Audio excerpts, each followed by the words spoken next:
Guys, I think I just wasted all my YouTube ad revenue. What did I get? Well, I got an RX 6800 non-XT. I hadn't had one of these yet. And I got its sort of price competitor, more on that in a second. An RTX 3070 Ti, and I got the Founders Edition model of that one. Now, why did I just buy these exactly? Is this a huge waste of my money? Well, probably yes, but let's go ahead and dive in a little bit further. Wait, that's a black screen. I was looking for PC Part Picker. Here we go.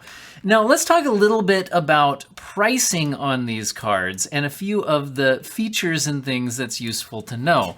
So, first of all, the RX 6800, if you buy the cheapest one available right now, you can get the Power Color Red Dragon OC model that I just bought, and it costs about $580. Now, that is, I think, pretty much the MSRP. But the, what was the MSRP on this thing? You know what? Let's find out. RX 6800, 68,000, no, MSRP. Yeah, $579. Look at us go, guys. Anyway, so we got that for MSRP. Now, I also got my RTX 3070 Ti for MSRP, which is hard to do, kind of. If I wanted to buy one right now, there's nothing available for MSRP. It would be $660. So how did I do it? Well, BestBuy.com has GPU drops every now and then with a restock of the Founders Edition cards for their MSRPs. And that's where I got the 3070 Ti. And that means I got it for $600. So I got these cards at only a $20 price separation, which is, you know, pretty interesting. Although, again, on the normal market, it's a much larger price separation. And actually, the 3070 Ti, again, look at that, $660 if I wanted to just buy one today and wasn't waiting for a Best Buy drop. Well, look at this. If I went with the RX 6800 XT model, which is actually significantly more powerful, these start coming in stock at around the $630 to $640 price range. So the XT model is actually cheaper than the 3070 Ti if you're looking at just what's in stock and available right now. Now, that's also interesting because of the performance differences, but these get a little bit complicated. If we go over to, again, now every time I bring up Tech Power Up, there's always comments like, that's not perfectly accurate. I know, guys, that's why I actually benchmark and review them myself, okay? I understand that this is not perfect. However, this is extremely useful for getting a ballpark figure of the GPU's performance relative to each other very quickly and easily. The thing is, the resolution that you're playing at, the particular game that you're looking at, the graphic settings you're using in that game, especially if ray tracing is enabled, all has a huge impact on this. Now, the 3070 Ti, according to Tech Power Up's relative performance chart, will be comparing their 4K performance, where NVIDIA does tend to have a bit of an outsized lead compared to lower resolutions like 1440p and 1080p. And according to their chart, the RX 6800 non-XT is just a little bit stronger at 4K on average, and the 6800 XT model is about 18% faster on average. Now, so that means, you know, you've got all these interesting choices. Because again, the 3070 Ti, I think the biggest problem with this card for most people is that it is an 8 gigabyte graphics card. And, you know, the memory size doesn't matter until it does. Basically, as long as you have enough VRAM to do whatever the game wants to do, it's not a big deal. But if you do run past that VRAM limit, which actually can happen at higher resolutions, high-resolution texture packs, ultra settings, enabling ray tracing, things like that, people are oftentimes worried that that 8 gigabytes isn't going to be enough. Well, whereas the 6800 and the 6800 XT both have that 16 gigabytes of VRAM. So one reason why I wanted to finally buy these GPUs was, first of all, to give them some head-to-head comparisons right now, as well as to have these for the future, because I'm really interested, if we check back, a few years from now, whether this 16 gigabyte card is going to be outperforming the 8 gigabyte card by a more significant margin, or whether it really ended up not actually mattering. So it'll be something fun to dive back into. Now, all of my detailed head-to-head comparisons will be in more of a future video. For today, I wanted to talk about, okay, so why did I purchase these? What did I purchase? We can unbox these and kind of look at the actual physical cards themselves next to each other. And then I will pop them in my PC, make sure they're up and running, and do a few initial benchmarks to get a rough idea. But upcoming and future content, expect head-to-head detailed comparisons with FSR, DLSS, ray tracing, all of that in multiple games for the 6800 XT, the 6800, and the RTX 3070 Ti. I also want to look at the 3070 Ti up against its NVIDIA competitors. Like, what if you just went with the 3070 instead of the 3070 Ti and saved yourself some money? Is it worth it to spend the extra money on the Ti model? And I also want to look at, would it be worth spending more and jumping up to the RTX 3080? Especially if there's a 12 gigabyte model available, which helps alleviate that 8 gigabyte RAM concern on the 3070 Ti. So expect lots of head-to-heads coming up on the channel. But let's unbox these things and see what they look like. Well, guys, if package size matters, AMD certainly has the win here with the larger package. So the 3070 Ti box is way smaller, more efficiently packed, we might call it. We'll see how big the actual physical cards are themselves. What should we start with here, guys? How about this one? So let's go ahead and get 3070 Ti opened. Again, apologies that I don't have a great unboxing setup on the channel. We're on top of an ottoman here in my basement. Again, I do this channel as a hobby, really. It's been taking off lately, but I don't really have a YouTube studio exactly or anything like that. Now, there's the 3070 Ti in the packaging here. Notice they don't do any of the shrink wrap. They don't do any padding. It's kind of on this neat little offset design. I kind of like it, and I like its very efficient packaging and all that. The card itself, I really like the Founders Editions, and I've had people say, is that a single fan cooler? No, it's not a single fan cooler. There's one on each side for the cooler design. And there it is, the 3070 Ti. There's no plastic peels of any kind. The card itself is almost entirely metal.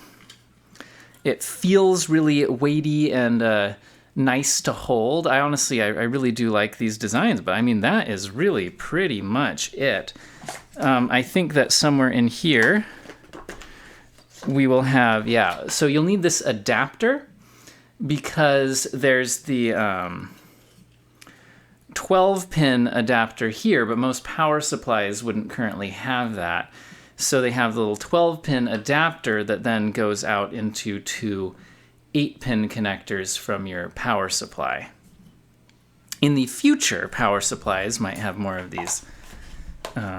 Oops, that's not the way it goes. More of these 12-pin type connectors. Geez, oh wait, it goes that way. All right, well, there is the 3070 Ti. Can pack that right back up, and let's take a look at the 6800. All right, there is the RX 6800. This is the Red Dragon from Power Color. And there we go.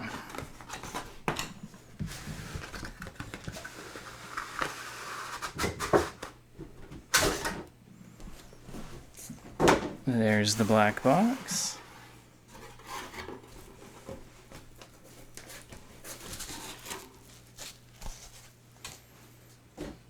Hey, we get a quick installation guide on their website. So, you know, scan that QR code and you've got yourself a installation guide.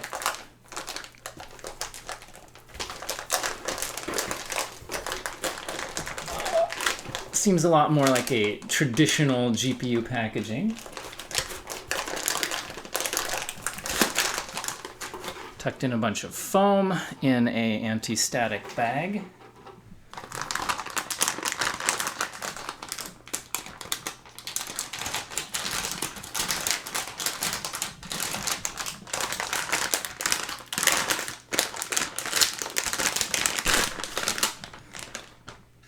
There is the card itself. 3 fans. Do we have any plastic peels on those? It does not seem like we do. We've got two 8-pin connectors, and we have a switch here. Now, at first I was thinking this might be, a lot of cards have like a performance versus quiet mode, but it's looking like that's LED switch. So that is for probably the RGB. But there's a different switch right here. Right there. And that one is labeled for the BIOS as OC or silent mode. It looks like it defaults to the OC mode, so I'll probably try that out for the purposes of my testing, unless it's running at like crazy temps and crazy fan speeds that just sound really annoying.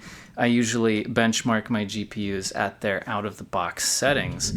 All right, no pins or anything like that covering these up. No, not even a little protector here or anything, so that's pretty much it. Not a lot to these unboxings. Maybe we'll compare the two. All right, with the physical comparison of these two cards, you certainly have a much smaller, more compact design on the 3070 Ti Founders Edition. If we look at it this way, you can see, yeah, you'll definitely be taking up a lot more space in your case with this Red Dragon cooler.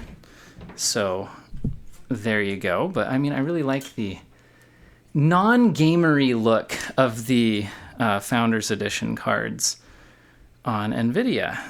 But if you're looking for more of the gamery look, you certainly get that with your big triple fan cooler and all that on this one. All right, let's plug these in, make sure they actually work.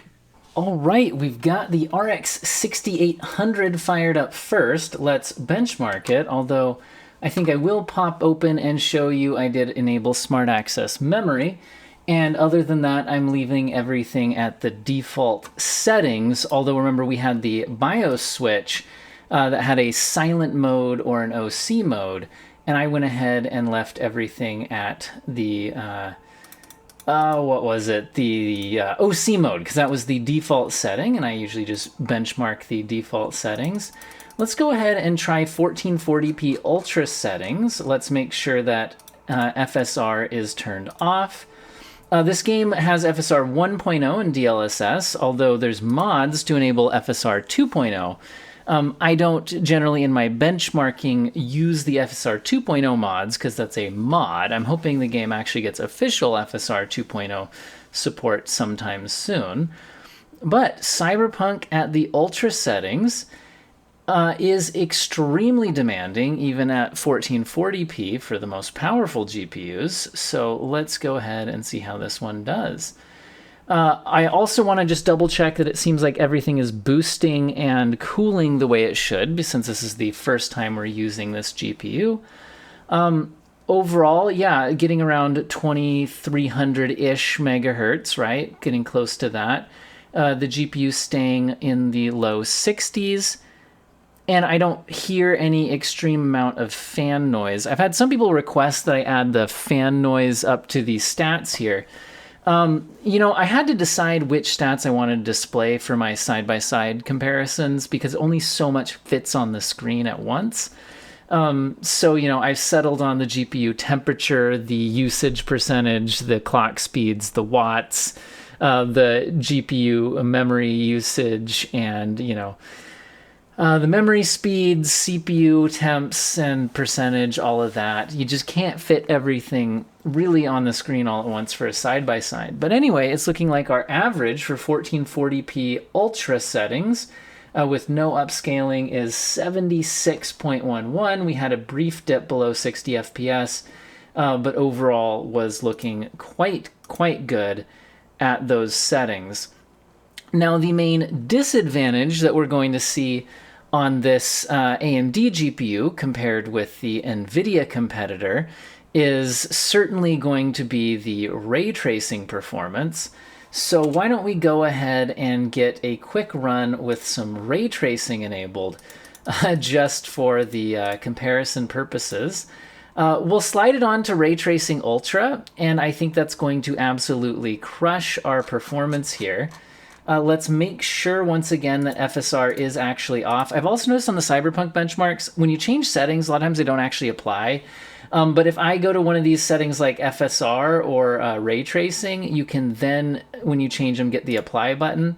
And then it really does apply. So sometimes people think they're getting results in the Cyberpunk benchmark that they aren't really getting because they're not really actually getting it to apply those settings before they actually run the benchmark. And that's, the game's fault really for being programmed that way. But let's go ahead and see what happens if we try ray tracing at the Ultra settings.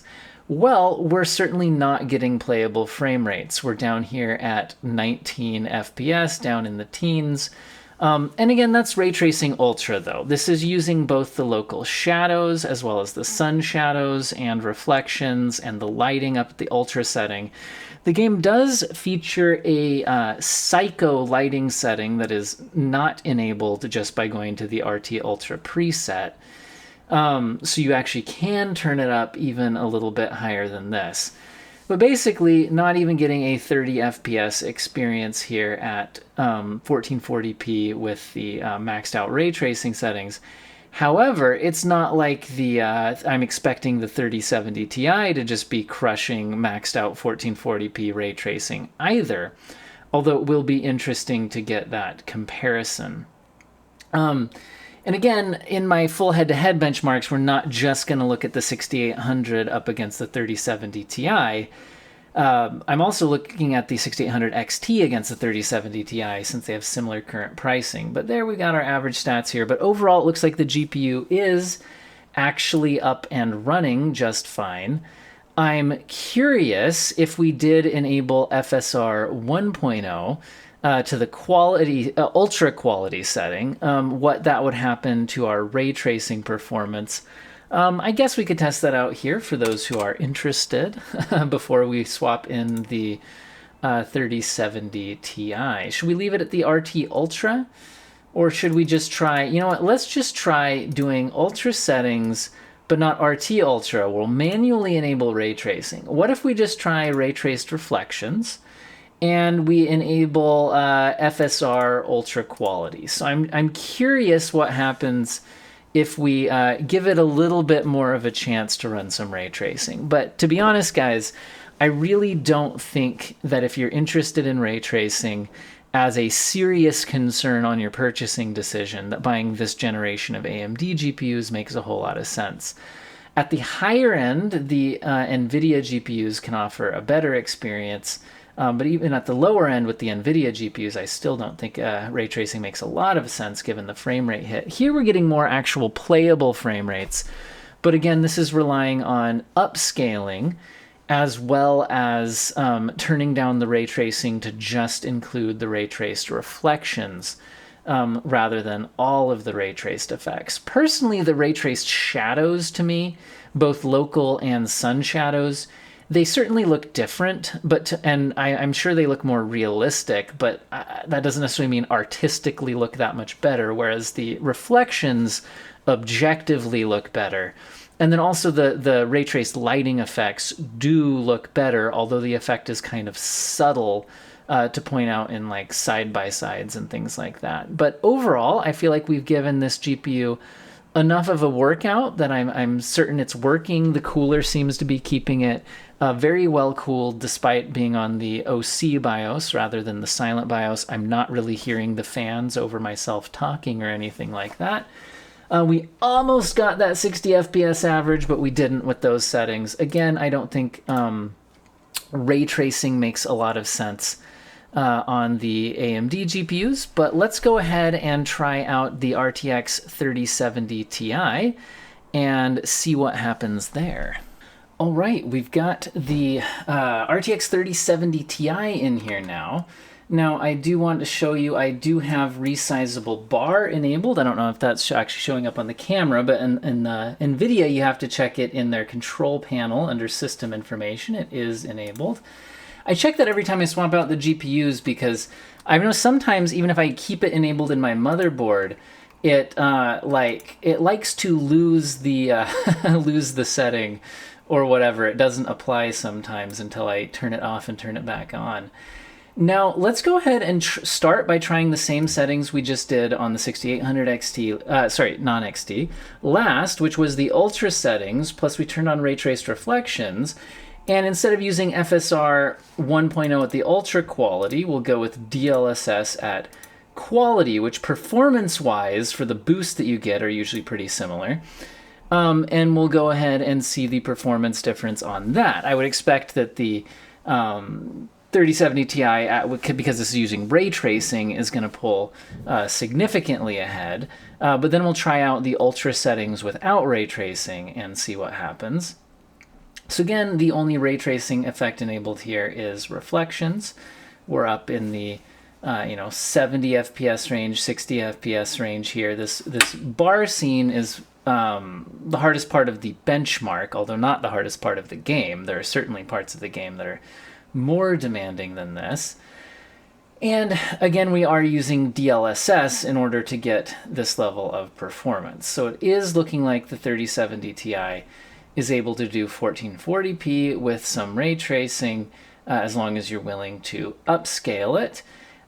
Temperature-wise, I'm noticing that while I like the look of the Founders Edition coolers, and it's certainly getting the job done, the card does seem to be boosting as high as it should be, the temperatures are certainly running a lot hotter. I also hear, I know this isn't objective, but like to my ears, I hear more fan noise as well.